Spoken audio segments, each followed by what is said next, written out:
eat, and sleep rural development. They are the best that we have, and to quote a title of a book, they are the best and the brightest in our industry. And it was incredibly hard to select this year's applicant, but we can only select one. And our award recipient this year was the unanimous choice of the committee, which spoke well of their qualifications, their talent, and what they brought to the organization. And this year I was really fortunate. I've known this individual for a number of years because I've been around long enough that I know most of the people, and this person I really have known. And this person could have won the award for probably 3 different reasons. He could have won the award just for the organization he works for. His organization was, to quote Dean Atchison, president at the creation of this organization. They have donated their time, their energy, their senior management to NREDA since its creation, and at times I think they're what kept us afloat and kept us on course. So they've always been generous in their time, energy, and their management of this support of this organization. But that's not the reason he won it.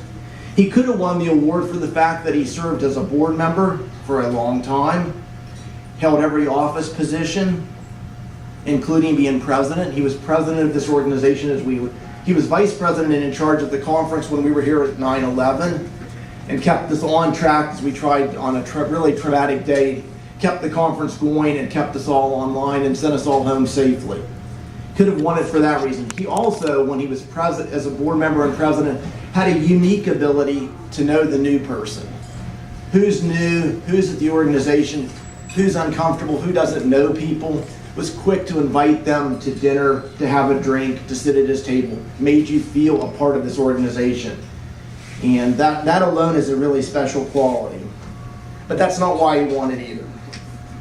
The reason he won this award is because of what he does for his members every day. He was nominated not by one person, not by 2, but by 6. 6 people nominated him. 5 are member cooperatives. And I can tell you, as a generation and transmission person, I'm not sure that 5 of my cooperatives always know my name, let alone think enough of me to nominate him.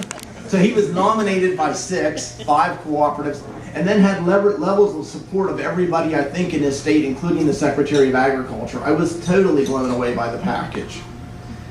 He started his career working for John Deere in manufacturing, and while manufacturing became uncertain, luckily for rural America, he began working first as a distribution cooperative, then at a generation and transmission cooperative, and now for one of the most successful economic development groups in rural America. But what makes him unique, and I think this is really what makes him unique, is that he is as comfortable working with a world-class manufacturing company on a site selection or expansion as he is helping a local farmers cooperative create value-added products or agritourism. He's as comfortable roaming the floor of every major agricultural trade show in the nation as he is traveling through the rural areas of the state, helping people have jobs, buy houses, and prosper. And so it is for these reasons, and so many more, that I'm proud to announce the winner of the 2016 Economic Developer of the Year Award, Mike Meissen of the Iowa Area Development Group. I like the quote from the man who shot Liberty Balance. They say, when the legend becomes fact, print the legend. And with that, I'll give you the legend, Mike Meissen.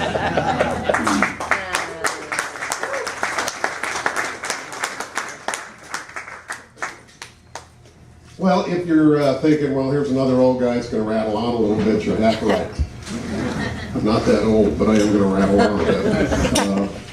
I've been very fortunate in life, and I guess sometimes the fortunate things don't always look fortunate when you see them right up front, and they happen to you. Being born into a very poor family, didn't know you were poor when you were a kid, but the thing I remember the most is I had a grandfather who had basically a 5th grade education that seen the value of electricity into the rural parts of Iowa and what that would mean. So he rattled around Chickasaw County and helped raise $3 from every farmer. So I was taught the 7 cooperative principles long before there were 7 cooperative principles. Very fortunate that We had an ag crisis in the state of Iowa. Again, probably looking at it, why would you say that? But the ag crisis in Iowa is what started Iowa Area Development Group. And Jack Bailey became not only a friend, but he became a great mentor. And I remember the day that he called and said, "Hey, I understand you're the new economic development manager at Butler County REC." I had to tell him that, Jack, I said, I've never done any of that work.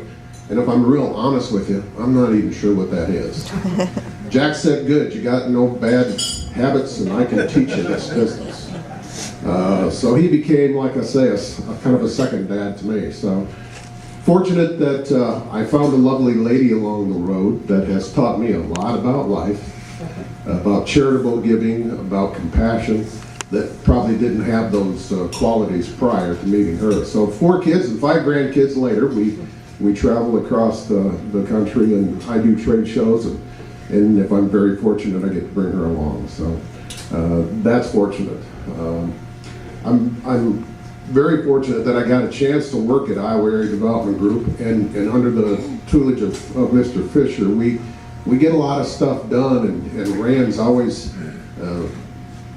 not what are you doing for me today, but what are you going to do for me tomorrow? He's a great planner, so that's a skill I really didn't have. And if you ask Rand, who's the worst strategic planning person in the state of Iowa, you probably have to point to me, because that's not my forte.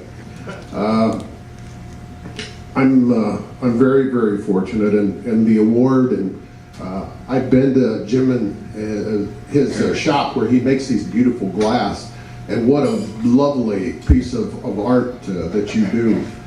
So I'm fortunate to that, and I'm very honored by having this organization give me this award. But what really, at the end of the day, and I think Dennis said it very well, to have distribution co-ops and G&Ts and the people you work with day in and day out that would make this recommendation. Dennis called me, we were at the IBIE show, the bakery show in Las Vegas. Dennis called me and said, "Hey, how you doing?" And we talked a little bit. I just was clueless, and he finally said, "Well, you're going to win this award." I said, "Well, who the hell did that?" That was my exact response to him. And I was just blown away, and I still am. But I think a lot of this organization, I think a lot of all the people in it, and it's always fun to meet new people and go nice places and learn more about economic development. So I guess that's enough rattling on. I again, thank you very much, and to my co-ops, you're more than just co-ops. You're great friends.